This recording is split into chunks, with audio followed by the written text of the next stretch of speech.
नमस्कार सभी को, हमारे YouTube चैनल पे आप सभी का स्वागत है। आज हम जानेंगे भारतीय संविधान का आर्टिकल 173 क्या है। भारतीय संविधान का आर्टिकल 173 क्या कहता है। भारतीय संविधान का आर्टिकल 173 राज्यों के विधानमंडल के सदस्यों की अर्हता क्या होता है मित्रों। अर्हता हम योग्यता को बोलते हैं। ये संवैधानिक भाषा है, इसीलिए योग्यता को हम अर्हता के रूप में प्रयोग करते हैं। संवैधानिक भाषा थोड़ा डिफिकल्ट है, बहुत से शब्द हैं, परमादेश, रीत, प्रशिक्षण, है ना, बहुत से शब्द हैं जो आपको समझ में नहीं आते होंगे। तो विधानमंडल के सदस्यों की योग्यता क्या होनी चाहिए। सबसे पहले वह भारत का नागरिक होना चाहिए। किसका नागरिक होना चाहिए? भारत का नागरिक।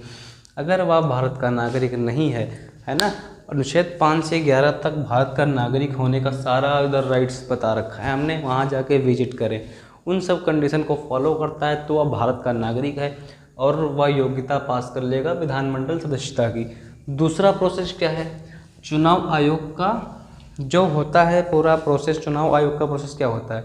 जब हम चुनाव लड़ने जाते हैं तो उसमें अपने ज़मीन का ब्यौरा देना होता है, हमारे पास धन कितना है उसका ब्यौरा देना होता है, इलेक्ट्रिसिटी का ब्यौरा देना होता है।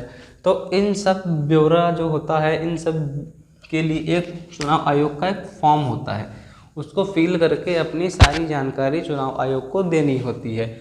फिर जो हमारा विधानसभा का चुनाव होता है उसकी आयु कितनी होनी चाहिए? 25 साल। उस व्यक्ति की आयु 25 साल पूरी होनी चाहिए विधानसभा का चुनाव लड़ने के लिए। विधान परिषद का चुनाव लड़ने के लिए 30 साल की आयु पूरी होनी चाहिए।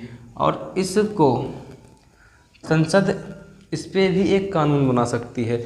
ये जो कंडीशन है ये तो होनी ही चाहिए, संसद उस पर कानून बना सकती है कि विधानसभा का चुनाव लड़ने के लिए मिनिमम 10th क्लास पास होना चाहिए हर व्यक्ति, या ग्रेजुएट पास होना चाहिए। इस चीज़ पे संसद कानून बना सकती है आर्टिकल 173 के अंतर्गत। तो विधान से आपको हमने बताया था, जैसे राज्यसभा के लिए अर्हताएँ थी, है ना, लोकसभा के लिए अर्हताएँ थी, बाकी सारी कंडीशन यही है। इसमें कुछ कंडीशन को जोड़ लेते हैं, जैसे वह दिवालिया नहीं होना चाहिए। दिवालिया मतलब होता है कि उस पर कर्ज नहीं होना चाहिए। हम इन सब पदों पे जो आ गया तो वो कर्ज जितना ले रखा है वो सब यहीं से अदा कर देगा, तो वह दिवालिया नहीं होना चाहिए, है ना। और वह मेंटल रूप से पागल नहीं होना चाहिए। ये सब आपको पिछले चैप्टर में बता रखा था, ये मुख्य बातें हैं जो आपको हमने बताई, बाकी सब पुराना ही है। दिवालिया नहीं होना चाहिए, भ्रष्टाचारी नहीं होना चाहिए, मुकदमे नहीं होने चाहिए, है ना। तो वो सब एक अलग बात है, फिलहाल आप इस पर ध्यान दो। तो आर्टिकल 173 में सिर्फ इतने पे फोकस दो जो आपसे परीक्षा में पूछा जाता है। तो आर्टिकल 173 में बस इतना ही। मिलते हैं आर्टिकल 174 के साथ। चैनल को लाइक, सब्सक्राइब, शेयर कर लें। धन्यवाद।